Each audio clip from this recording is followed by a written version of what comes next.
Hey guys, it's BunnyMuffins. Today I'm going to be showing you guys how to play TFT, how to get good at TFT, and tell you everything you need to know about Set 5 in 2021. I've been Challenger, which is the highest rank, multiple times before, and I've coached a lot of people who just started out brand new to the game, got them to Masters, some even got to Grandmasters. And if you are brand new to TFT, you're trying to learn the game, you're trying to have some fun, I am making this new player guide just for you. And just to start off, TFT is great because you can play it on your phone or your computer, either or works, but essentially Teamfight Tactics is an auto battler, which means your goal is to build a team to fight for you, and they do that automatically. In order to do this, you'll need champions on your team, and in order to get champions, you'll need to buy them from the shop with gold, and in order to power up your champions, you'll need items. The easiest way to learn about all these things I just mentioned is to break down Teamfight Tactics into its rounds and stages. So the first stage of the game, right as it begins, we're put into what's called a carousel. So a carousel is where you see a round circle of rotating champions, all of which are holding an item. When the carousel is unlocked, all 8 players can try to grab their desired champion and just pretty much get whoever you want from there. In every carousel after that, each players will take turns in pairs, picking champions starting from the lowest health. As a general rule on the carousel round, you'll more often want to go for an item that you want rather than a specific champion. The reason for this is because items are more difficult to obtain than champions, but of course, as you play more, as you experiment more, you'll be able to learn when to break this rule. The next round is a minion or creep round. You'll face off against AI'd control units, and these units can give you gold, items, champions, and other types of loot as well. Next up is the PvP rounds, and this is where the fun begins because this is where your team fights other players and may the best man win. You deal damage if you win the round, and you lose health if you lose the round. The last type of round is the Armory. This occurs in the second round of stage 2, 3, and 4, and here you're able to choose between like a selection of item components, and you're able to pick one of these components. Getting an item from the Armory is free, and you could also get what are called shadow items, which we'll get into later. But that's like a brief overview of rounds, and just to sum it up, we have the carousel, neutral rounds, PvP rounds, and the Armory. So now that we know what all the rounds are, we can prepare ourselves for the PvP rounds to fight against other teams, and in order to do that, we'll need to create a team of champions. Since TFT is referred to as an auto battler or auto chess, think of your champions kind of like pieces on the board. Each champion has their own traits and origins, offensive and defensive stats, and a unique spell or ability. Champions can cast their spell when they reach full mana, and the amount of mana needed is different for each champion, but each champion gains mana on every auto attack and whenever they take damage. So in order to get champions, you'll need to buy champions from the shop, which shows up at the bottom of your screen, and this shop shows you 5 champions at a time. Champions will cost anywhere between 1 and 5 gold, with the exception of Teemo, who costs 6 health because of his traits, and because he's a little evil. More on traits later. So much like in real life, the higher the cost of a unit, the rarer it is and the more powerful it is. So just keep that in mind as we go forward in this guide. Now, if you do not like what you see in your shop, you are free to pay gold to get a new shop and get a new selection of champions.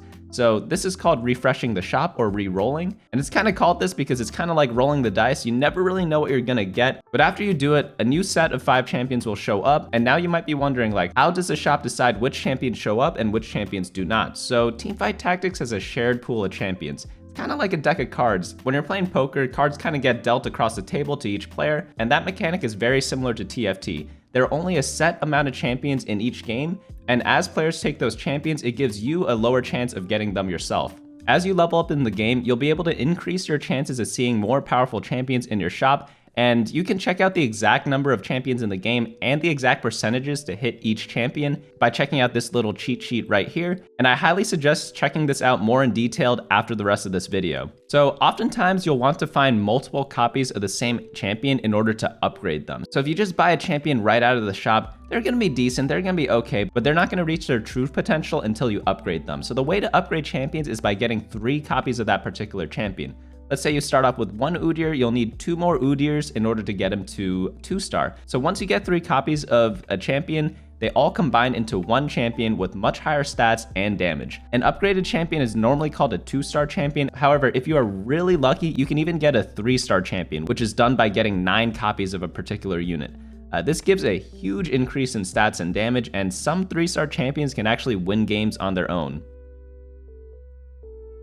So as mentioned before, each champion has their own set of traits, and traits are their origins or classes. But just to simplify, we're just going to refer to them as traits, and generally champions have 2 or 3 of these. So learning each trait can be quite daunting. We have so many in every new set, and every set they kind of like refresh them all, make new ones, introduce new ones. But I assure you that after watching a couple of videos and playing the game a couple of times, you'll be able to know which champion belongs to which origin and which class. So if we take a look at Lux, we can see that her origin is redeemed and her class is Mystic. If you want to use the Mystic trait, and we can see here that Mystic gives your entire team magic resistance if you have 2, 3, or 4 unique Mystic units, you'll need to put in that amount of Mystic units to get the bonuses. So the deeper you go into the synergy, the stronger it becomes. For example, if you have a Lux and Morgana on your team, your entire team will get the 2 Mystic bonus, which is 40 magic resistance.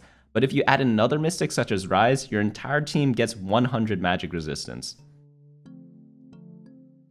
So while knowing about the traits and champions and the shop is all great already, how do we actually get gold to buy all these champions? So to do that, we'll need to do what's called like economy or gold management. So if you hover over the gold icon above your shop, you'll be able to see exactly how much gold you can earn from each round. Here we can see passive income, interest, win streak bonus, and the amount of gold you get for winning the round.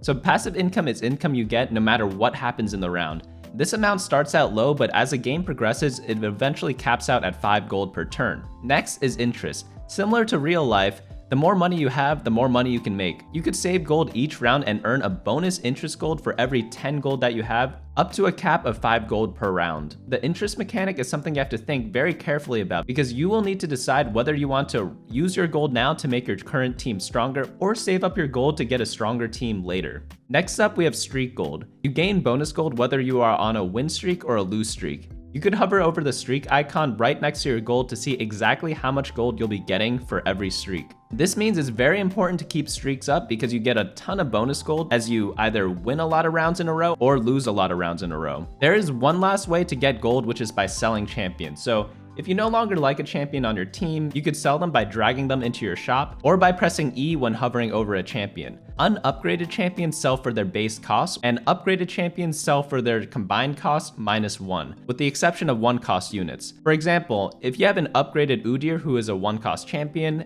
it costs 3 gold to make him, and you could sell him for 3 gold as well. An upgraded LeBlanc, which is a 2 cost champion, which an upgraded version will make her 6 gold to make, she will only sell for 5 gold because it is the combined cost -1.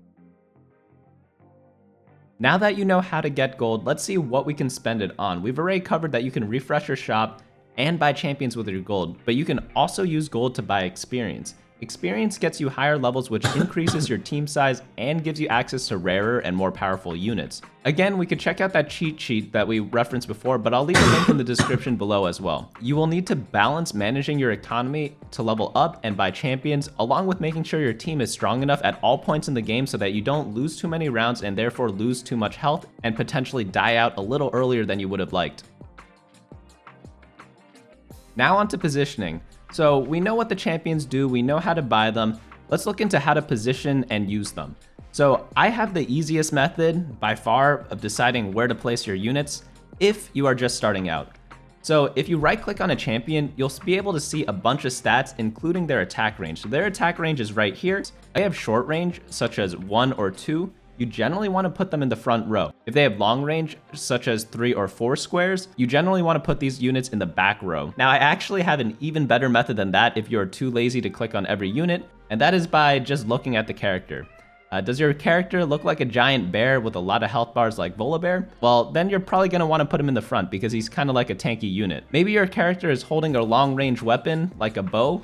Well, we should probably put Ashe in the back line. This rule of thumb should get you started, and I still use these guidelines all the way through Challenger. All jokes aside, positioning is one of the highest forms of skill expression in Teamfight Tactics, and you'll definitely learn each and every nuance as you play more and more by learning how each champion interacts with everyone on your team, as well as everyone on the enemy team. If you're feeling extra ambitious after this video, check out my team composition tier list that I post every single Friday at my website, bunnymuffins.lol/meta, for the best positioning for all the best compositions for that particular patch. So speaking of tier lists, after learning everything in this video, the best way to go from like beginner to intermediate player is actually by playing only one composition at a time. Even though this playstyle isn't optimal, it will help you familiarize yourself with all units within a certain synergy and you'll learn the basics of progressing from the early, mid, to late game. And you can pretty much just copy the compositions I put on my meta snapshot, as like those are going to be the strongest that the top players use to climb really quickly.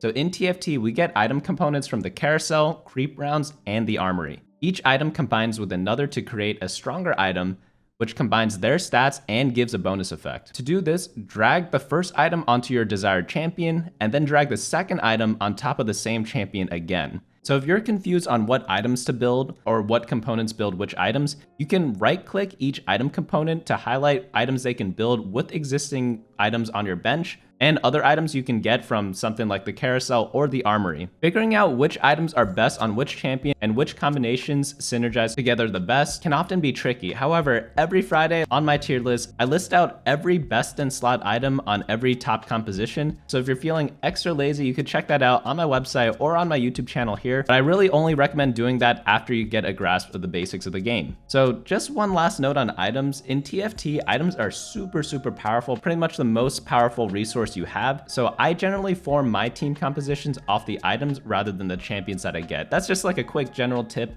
to get you started before playing.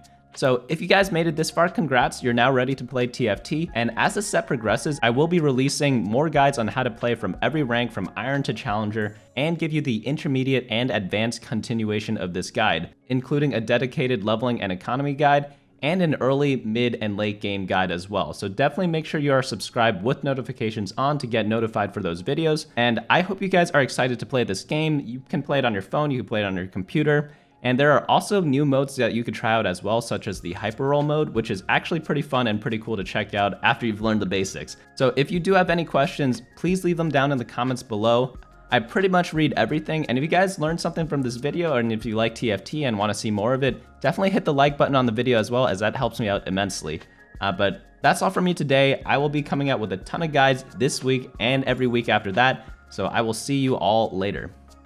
Hey guys, thanks so much for watching. Don't forget to share and subscribe, and of course smash that like button. Each like is an LP I gain before the next video.